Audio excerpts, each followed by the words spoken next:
مش معقولة تكوني لغاية دلوقتي لسه بتشتريه بالغالي. حطي النشا على المكرونة، وبدل ما بتلفي عليه وبتشتريه بالغالي، ده الكيس الواحد بقى ب16 جنيه، هتحضريه انت في البيت وفي اقل من 10 دقايق بالظبط هيكون جاهز معاكي بدون ولا نقطة زيت. تعالي بقى اقولك على الطريقة، واتمنى لو عجبتكم طريقتنا ما تبخلوش علينا باللايك.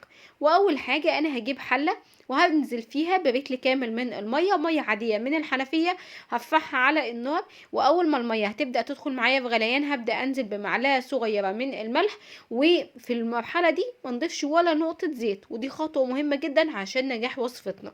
بعد كده بقى هبدأ انزل بأي كمية مكرونة. انا هنا استخدمت كوباية من المكرونة كان وزنها 200 جرام بالظبط، طبعا اللي هو نص كيس. هبدأ بقى ان انا اقلب في المكرونة بتاعتنا لغاية ما المكرونة بتاعتي تدخل في سوا.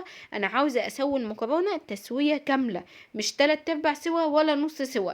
عاوزة المكرونة بتاعتي تكون دايبة تماما وما فيهاش اي تقطيع نهائي، لغايه ما تبقى معايا بيضه وشفافه وبالشكل ده كده.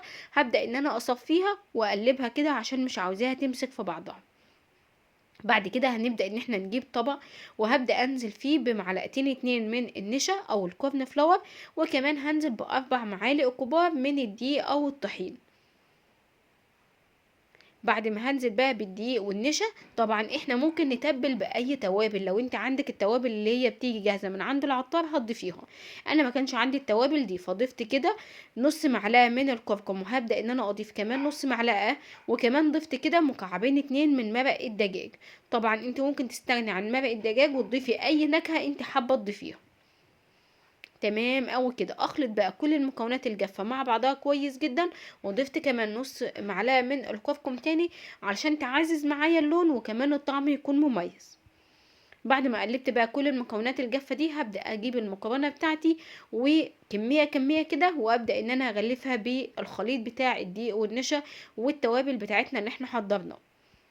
في بقى توابل بتيجي من عند العطار او كمان موجوده في السوبر ماركت، اللي هي بالجبنه المتبله وبالشطه والليمون وبالكباب والاطعم دي كلها. لو متوفر عندك ممكن تستغني عن مرقه الدجاج وتضيفيها وهتديكي نكهه وطعم ممتاز جدا.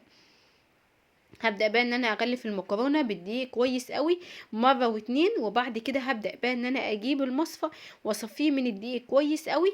وبعدين في طاسة هنزل بربع كوباية بس من الزيت، ونبدأ ننزل بقى بالمكرونة بتاعتنا المتغلفة كويس، ما نقلبش فيها لغاية ما تتشمع معانا وتكون معانا بالشكل ده. بعد كده بقى بنبدأ ان احنا نقلب مرة واتنين علشان ناخد منها اللون الذهبي الممتاز، مقرمشة جدا وفي نفس الوقت ما تاخدش معانا لون غامق. ببدأ ان انا اقلب من دقيقة للتانية بالشكل ده. اللون ده ممتاز جدا، نخرج على اللون ده. وعاوزة اقولك مقرمشة جدا، وهتشوفوا ده قدامكم. سامعين بقى الصوت؟ تحفة.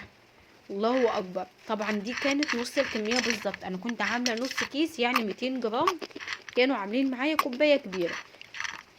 الله اكبر، طعمها كان حلو جدا يا بنات والله. يعني بصوا ولادي عجبتهم جدا، وفضلنا ليله طويله سهرانين نتسلى بيها، ووفرنا فلوسنا، وكل يوم بعمل